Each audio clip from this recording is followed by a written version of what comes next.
Jackson Radio Show. In the room and asked people the percentages he thought of still winning and what the recommendation. And Reince started off, and Reince said, you have two choices. You either drop out right now or you lose by the biggest landslide in American political history. And Trump, with his humor, goes, that's a great way to start our conversation. We went around the room, and I could tell from the incoming of politicians, and I could tell from some of the politicians that were there, is that the natural inclination of politicians are to be so overwhelmingly stunned and shocked by how the media comes on you. But Trump wasn't that. And I told him, as I went around, I was the last guy to speak, and I said, it's 100%. You have 100% probability of winning.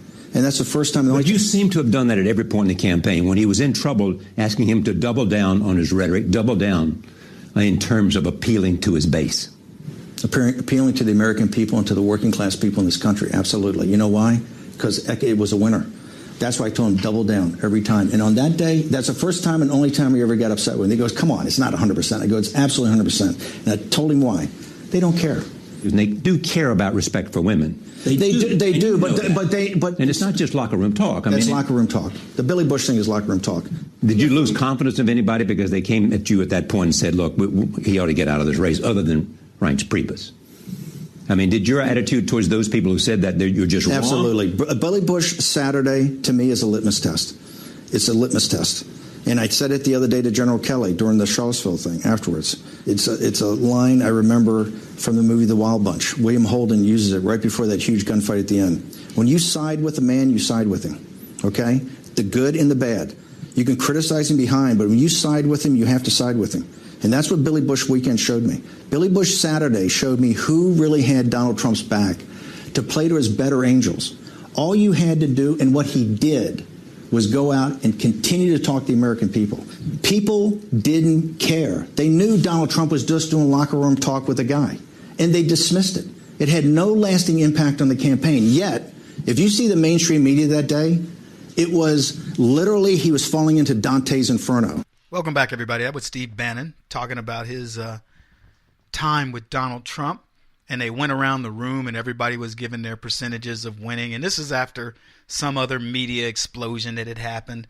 And it's so ridiculous that, well, I'm not going to say that. I understand the dyed-in-the-wool politicos who still think the same. It's pretty sad, but they don't learn. They still see things through the optics of the old, style of doing media. And they don't understand that Donald Trump's a very different animal when it comes to doing media. He's a guy that goes, look, I don't have anything to apologize for. Imagine this. You've got nothing to lose. Nothing to lose. I mean, let's recap the campaign a little bit. Donald Trump makes his announcement, comes down the jetway, whatever, and people are like, oh, not the jetway, but the stairs with his wife, and I'm going to run. And people are like, oh, what a joke. So he runs and he gets a decent percentage. If he had dropped out then, Donald Trump could still say, yeah, I had a good shot, but, I had many things to do. I had to run my company, and there would have been no harm, no foul.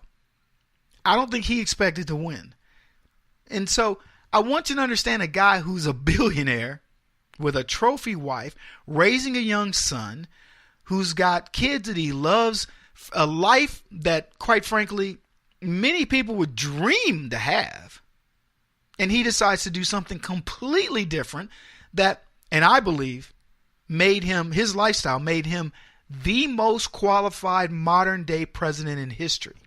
People go, oh, no, Kevin, if you were a governor or something, that makes you qualified. Fine. If you want to believe that being governor of a state made you more qualified than running a multinational organization, I disagree. I know there are people, Kevin, to be governor of New York. Look, pick whatever state you want. Governor of Chicago, of Illinois. I get it. You're sitting before a bunch of people making decisions about monetary conditions. Great. You know the problem? It ain't your money. You don't have to worry about the stakeholders. There's somebody always there to bail you out. You know the difference between running a company as a capitalist? You're playing with your money and the money of your investors, and you won't last long if you don't make the right decisions. He was the most qualified. I repeat it. You can get upset about it. I don't care. He was the most qualified. All his experiences of dealing with chaos are the reason why he's not panicked over what's going on with Harvey in Houston. He's not panicked over Irma hitting landfall. He's not panicked over whatever situation is going to come up. He has an uncanny ability to look at that situation in a way that most people can't visualize. And that's why you take $1 million and become worth billions of dollars without it being the way that the left would do. If Donald Trump cheated the way the left cheats, he'd be worth $100 billion. He'd be worth $500 billion. Let's just put that out there. If he cheated the way they cheat, he'd be worth 500. He'd be the richest dude on the planet. I firmly believe that. I mean, we go measuring, well, Donald Trump in comparison to Bezos. Bezos is fake money. Look, Bezos' money is tied up in, it's not inventory and it's not real estate. Donald Trump buys real estate and builds resorts. Jeff Bezos has a concept. So if you say, well, Jeff Bezos is worth $70 billion and Donald Trump's only worth 10, I get it. Amazon right now is feasting. Let me tell you something.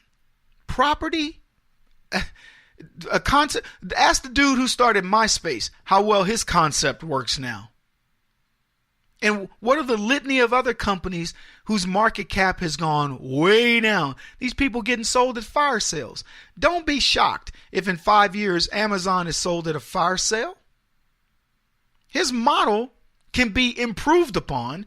And trust me when I tell you, better people than Bezos are trying to do it. So, look, Donald Trump's prepared. I put out a tweet the other day, a meme that said, if Donald Trump had community organized the south side of Chicago, it would look like Manhattan. You couldn't get a place there. People would be clamoring to get in. There'd be doormen. There'd be freaking businesses over there that what Saks, what are the good stores? Gucci in south side of Chicago? Forget the Miracle Mile. People would be going to where black folks used to live to go shop. And people would go, yeah, I remember when you couldn't even go there, man. It was like there was a murder on that corner every day until 2 years ago. That's what they'd be saying about Donald Trump and his development in Chicago. Barack Obama's development, his community organizing of the south side of Chicago has made it worse. And everybody knows it.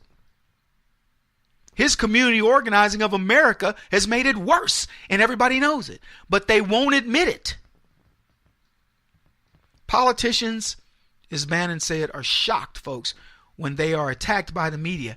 And they're incredulous when they watch the media fawn all over a loser like Barack Obama. That's what he is.